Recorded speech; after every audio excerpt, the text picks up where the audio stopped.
Olá, salve! O Flamengo aplicou no Vasco a maior goleada da história do clássico. 6-1, impiedosa goleada que desestrutura o início do trabalho do técnico Álvaro Pacheco, mas dá confiança ao Flamengo para seguir lutando pelos diversos títulos que está disputando esse ano. Vamos contar como foi, mas antes aquele recado. Inscreva-se no nosso canal, deixe o seu like, o seu comentário, ative o sininho das notificações e você vai ficar na cara do gol.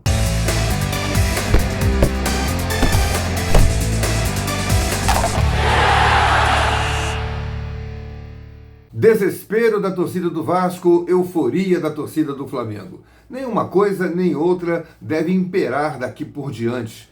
Tudo bem, o momento da emoção do jogo, 6-1, que não é todo dia que se aplica, vai ficar durante um certo tempo. Mas o Vasco não pode viver, não pode acabar, sucumbir por causa dessa goleada. E o Flamengo também não pode achar que já está tudo certo por causa dessa goleada que foi retumbante, que é para se comemorar, é para se vibrar, mas é para servir de modelo, porque o Flamengo até hoje não tinha feito este ano uma atuação tão bonita, tão convincente, tão empolgante, digamos assim.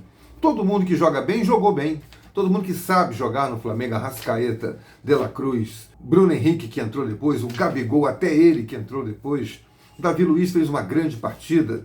O que não dizer também da atuação do Cebolinha e do Gerson. Dois jogadores que crescem a cada jogo jogando pelas extremas ou pelos lados do campo, Gerson na direita e o Cebolinha na esquerda. E quando troca o time no segundo tempo, o Flamengo não perde, não cai de produção, ao contrário, imprime uma força ainda maior. Agora que o Gabigol parece ter se conscientizado de que precisa só jogar futebol, ele vai poder ser útil ao Flamengo. No caso do Vasco, não é terra arrasada. Parece, mas não pode ser. O Vasco tem que se reerguer. Gostei da fala. Ninguém deu entrevista na zona mista, os jogadores, mas o técnico Álvaro Pacheco botou a cara à tapa, chamou para si a responsabilidade, que não é só dele, não concordo que seja só dele, é dos jogadores, é da direção, que não se preparou. A direção, quando o Pacheco assumiu, disse que o time é esse, não tem chance de contratar ninguém, tem que trazer, tem que encontrar soluções com esse elenco. Não vai ser fácil. Ele vai ter que primeiro recuperar a confiança desses jogadores. A atuação do Maicon foi uma lástima contra o Flamengo.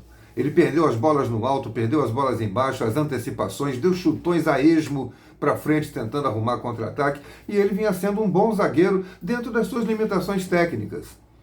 Os laterais do Vasco, Puma no lado direito e Piton na esquerda, não funcionaram. E o Payet, que é o craque do time, jogou meia hora e sumiu do jogo. Aliás, o Vasco como um todo, concordo com o técnico Pacheco, o Vasco jogou bem meia hora. Fez 1-0, a partir de um lateral, houve 3 cabeçadas, Davi Luiz, De La Cruz, uma outra do jogador do Vasco e uma finalização improvável, espetacular do Verratti, que foi o único que se salvou. Se é para salvar alguém do Vasco da goleada, a gente salva o Verratti, pelo gol e pela luta o tempo inteiro. O técnico fez algumas mudanças, muito provavelmente porque não está por dentro do que podem render os jogadores. Por que tirar o David e insistir com o Rossi, por exemplo? É desconhecer o que aconteceu nos últimos jogos do Vasco. E o Vasco não conseguiu render. O garoto Ryan ainda é muito verde e o Vasco não tem solução para o ataque. E, além do que, o meio de campo precisa ser muito mais combativo, muito mais aplicado, e não simplesmente ficar olhando a ação do adversário, tentando cercar a ação de quem é mais habilidoso. Foi um grande jogo do Flamengo, um jogo espetacular do Flamengo, com esses jogadores virtuosos jogando muito, e um desastre a atuação do Vasco. Mas, repito, não pode entregar os pontos. Nós estamos no início do campeonato, e mais ainda, início do trabalho de um novo técnico. Ele disse que o time ia ser corajoso, foi no primeiro tempo, e quando o Vasco fez 1-0, tentou administrar, teve até mais uma segunda chance de gol, mas aí depois que tomou o gol, aos 28 minutos e 5 minutos depois tomou a virada, o time desmoronou, desmontou, feito um castelo de areia e não conseguiu mais reagir. Ainda teve a desastrada atuação do zagueiro João Vitor aos 49 minutos já do primeiro tempo, ia acabar o primeiro tempo, ele no meio do campo dá uma entrada no tornozelo, acima do tornozelo do De La Cruz, não tinha como ficar no jogo, foi expulso e aí acabou qualquer chance de reação do Vasco, que naquele momento já perdia por 3-1.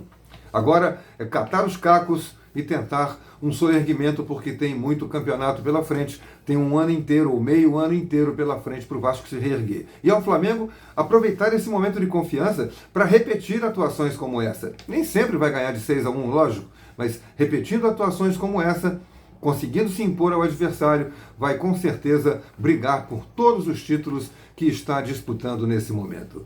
Aquele recado, inscreva-se no nosso canal, deixe o seu like, o seu comentário, ative o sininho para receber as notificações e eu vou deixar você na cara do gol.